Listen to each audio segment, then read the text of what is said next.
কি হতে পারে ভবিষ্যতে কোনো আইডিয়া আছে? যদি আইডিয়া না থাকে তাহলে ভিডিওটা আমার সাথে কন্টিনিউ করেন, আপনারাই বুঝতে পারবেন যে ভবিষ্যতের এআই কতটা হেল্পফুল হতে পারে অথবা কতটা ভয়ঙ্কর হয়ে উঠতে পারে। হ্যালো এভরিওয়ান, এআই এর আজকের ভিডিওতে আপনাদের স্বাগত জানাচ্ছি আমি হিমেল। চলুন তাহলে আর কথা না বাড়িয়ে মূল ভিডিওটা শুরু করা যায়। নাম্বার 1, ভবিষ্যতের এআই আমাদেরকে সবচেয়ে বেশি হেল্প করবে চিকিৎসা ক্ষেত্রে। চিকিৎসা ক্ষেত্রে সে একটা ভূতপূর্ব সাফল্য অর্জন করবে, যেটা হয়তো এর আগে মানুষ চিন্তাই করতে পারেনি। ধরেন বলা হচ্ছে যে এই স্টেপের পর স্টেপে যখন এআই কাজ করতে শুরু করবে চিকিৎসা পদ্ধতিতে, তখন জাস্ট মানুষ ডাক্তারের কাছে যাবে, একটা মেশিনের ভিতর যাবে, সে পুরো বডিটাকে স্ক্যান করবে।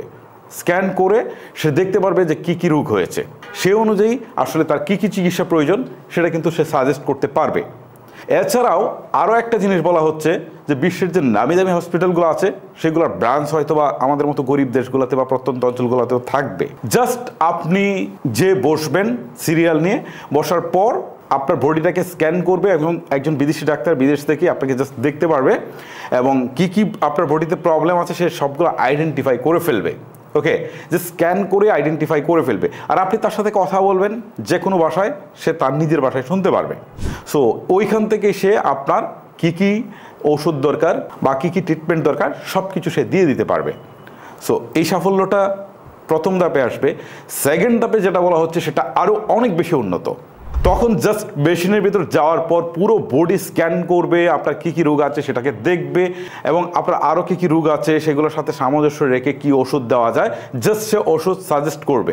ওকে, দেখা গেল যে এমন একটা রোগ বা আপনার অন্যান্য পার্শ্ব প্রতিক্রিয়ার সাথে সব মিলিয়ে দেখবে যে আসলে এই ওষুধটা এভাবে দেওয়া যাচ্ছে না, তখন সে একটা নতুন ঔষধ আবিষ্কার করে আপনাকে সেটাই দিবে। জাস্ট এই যে থিঙ্কিংগুলো, এটা একসময় হয়তো বাস্তবায়ন হবে। এআই যেভাবে আসলে কাজ করছে অনেক কিছুই হয়তো বা হবে। চিকিৎসা ক্ষেত্রে তার পরের ধাপটা বলা হচ্ছে যে ঔষধ আবিষ্কারের ক্ষেত্রে। দেখেন এখন অনেক রোগেরই কিন্তু ঔষধ আবিষ্কার হয়নি, সেই সময় এআই এইসব জটিল সব রোগের বা মরণবিধি সব রোগের ওষুধ সে আবিষ্কার করে ফেলবে। ইভেন একটা মানুষকে অ্যানালাইসিস করে সে দেখবে যে তার জন্য আসলে স্পেসিফিক কী ওষুধ দেওয়া দরকার। এখন যেরকম স্পেসিফিক কোনো মানুষের জন্য স্পেসিফিক কোনো ওষুধ দেওয়া যায় না, তখন সে ওষুধ নিজ থেকে বানিয়ে তাকে সেই ওষুধটা সার্ভ করবে বলা হচ্ছে। এছাড়াও আপনি ইনস্ট্যান্ট হেল্প নেওয়ার জন্য যেরকম আপনি এখন ডাক্তারের কাছে দৌড়ে যাচ্ছেন, সেইটা আপনি অনলাইনের মাধ্যমেই পেয়ে যাবেন। মানে আপনি জাস্ট আপনার রোগটার কথা বলবেন, জাস্ট সে আপনাকে কিছু প্রশ্ন করবে, করে ইনস্ট্যান্ট আপনাকে এমন একটা সলিউশন দিবে যেটা হয়তো একটা এমবিবিএস ডাক্তার দিত। সো চিকিৎসা ক্ষেত্রে বলা হচ্ছে যে একটা বিপ্লব আসবে। নাম্বার 2তে বলা হচ্ছে যে স্বয়ংক্রিয় ব্যবস্থা বা রোবোটিক্সে একটা হিউজ পরিবর্তন নিয়ে আসবে এআই। যেমন এখন যে গাড়িগুলো আমরা ম্যানুয়ালি চালাচ্ছি সেগুলা একসময় স্বয়ংক্রিয়ভাবে চলবে, কোনো ড্রাইভার লাগবে না, অ্যাক্সিডেন্ট করবে না, কারণ তার চিন্তা চেতনা বা তার সেন্সরের যে বোধশক্তি থাকবে সেটা মানুষের চেয়ে অনেক বেশি। কারণ মানুষ জাস্ট একদিকে দেখতে পারে, নর্মালি একটাভাবে চিন্তা করতে পারবে। তখন এতগুলো সেন্সর থাকবে, ক্যামেরা থাকবে যে সে সব কিছু অ্যানালাইসিস করে গাড়িটা চালাতে পারবে।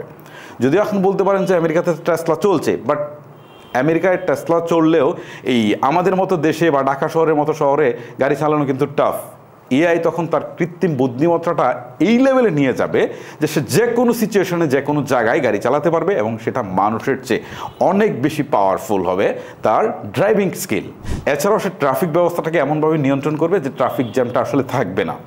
যেমন গাড়িগুলো যখন একটা আরেকটার সাথে বা সেন্ট্রালের সাথে সংযুক্ত থাকবে, তখন কোন দিকে গাড়ি বেশি আছে কোন দিকে গাড়ি কম আছে সেটা দেখে ডিরেকশন দিবে যে এই গাড়িটা এই দিকে চলে যাওয়া এখন উচিত, এই রুটটা ফাঁকা আছে, এই দিকে আসলে হয়তো বেশি জ্যাম হয়ে যাবে। সো সব মিলিয়ে এআইয়ের যে চিন্তা চেতনাটা থাকবে সেটা কিন্তু পরিবহন খাতে একটা হিউজ জাম্প দেবে। এছাড়াও শিল্পক্ষেত্রে এখন যেটা আমরা স্বয়ংক্রিয় মনে করছি সেটা আরও বেশি স্বয়ংক্রিয় হয়ে যাবে। এখন যেমন শিল্পক্ষেত্রে এখনও মানুষের ব্যবহার আছে, যন্ত্র অনেক কাজ করে দিচ্ছে, বাট মানুষ সেটাকে পরিচালিত করছে। একটা সময় যখন এআই এই ক্ষমতাটা পেয়ে যাবে তখন এই মানুষেরও আর দরকার হবে না, একদম সব কিছু অটোমেটিক হয়ে বেরিয়ে আসবে এবং অনেক ফাস্ট কাজ করবে এবং তার থিঙ্কিং মানুষের চেয়ে অনেক বেশি উন্নত হবে। নাম্বার 3তে বলা হচ্ছে যে এআই মানুষের শিক্ষাক্ষেত্রে কিন্তু অনেক বেশি অবদান রাখবে। একটা মানুষের শিখার ধরন বা তার গতি, তার প্রকৃতি সব কিছু সে অ্যানালাইসিস করে একটা লোককে কি শেখাতে হবে বা কোন জায়গাটাতে তার দুর্বলতা রয়েছে সেগুলো বুঝেই সেই মানুষটাকে সে শেখানোর চেষ্টা করবে। তাহলে একজন লোক প্রপার গাইড পাবে। যেমন এটা এখন একজন টিচার দিয়ে কিন্তু আমরা নর্মালি করতে পারি না, তখন কিন্তু সেটা করা সম্ভব হবে। এছাড়াও কিন্তু গবেষণা ক্ষেত্রে একটা বিশাল অবদান রাখবে এই এআই। বলা হচ্ছে যে এআই ভবিষ্যতে আমাদের যে দৈনন্দিন কাজগুলো রয়েছে সেগুলো হ্যান্ডেল করতে পারবে।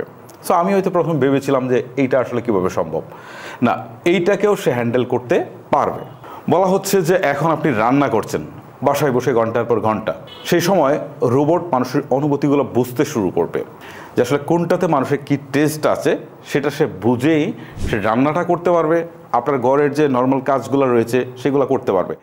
এখনও রোবট কাজ করতে পারে, বাট ইনস্ট্রাকশন পেলেই সে কাজটা করতে পারে, এর বাইরে সে যেতে পারে না।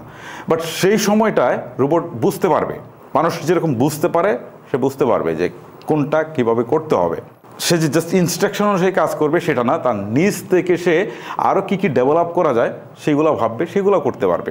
আমরা যেমন এখন পার্সোনাল অ্যাসিস্ট্যান্ট রাখি আমাদের দৈনন্দিন কাজগুলোকে হ্যান্ডেল করার জন্য, তখন হয়তো এটা লাগবে না, এআই নিজ থেকে বুঝতে পারবে, আপনার সাথে সে কানেক্টেড হবে, সে আপনাকে সাজেস্ট করবে এইটা করার দরকার, এটা করার দরকার, এটা করা যাবে না, এটা করা যাবে না।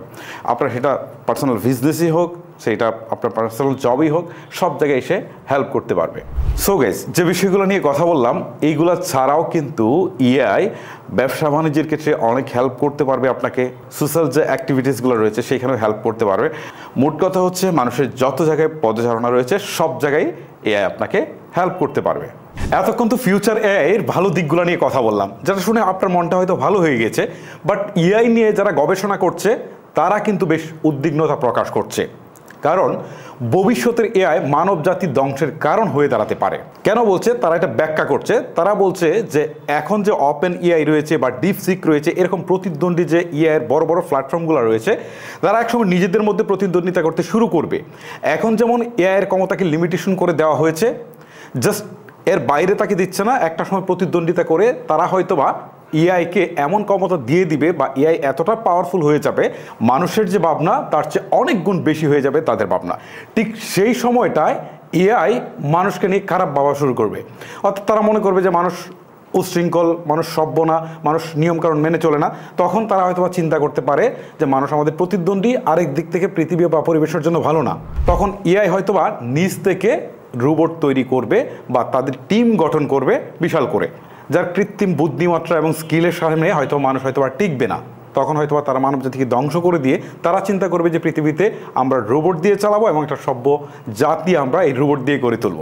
সো সেই সময়টা মানুষের জন্য ভয়ঙ্কর হতে পারে, যদিও ইসলামের দৃষ্টিকোণ থেকে বা ধর্মীয় দৃষ্টিকোণ থেকে অনেকে হয়তো এগুলো নাও মানতে পারেন, বাট এআই নিয়ে যারা গবেষণা করছে তারা কিন্তু এই সতর্কবাণীটা দিচ্ছে।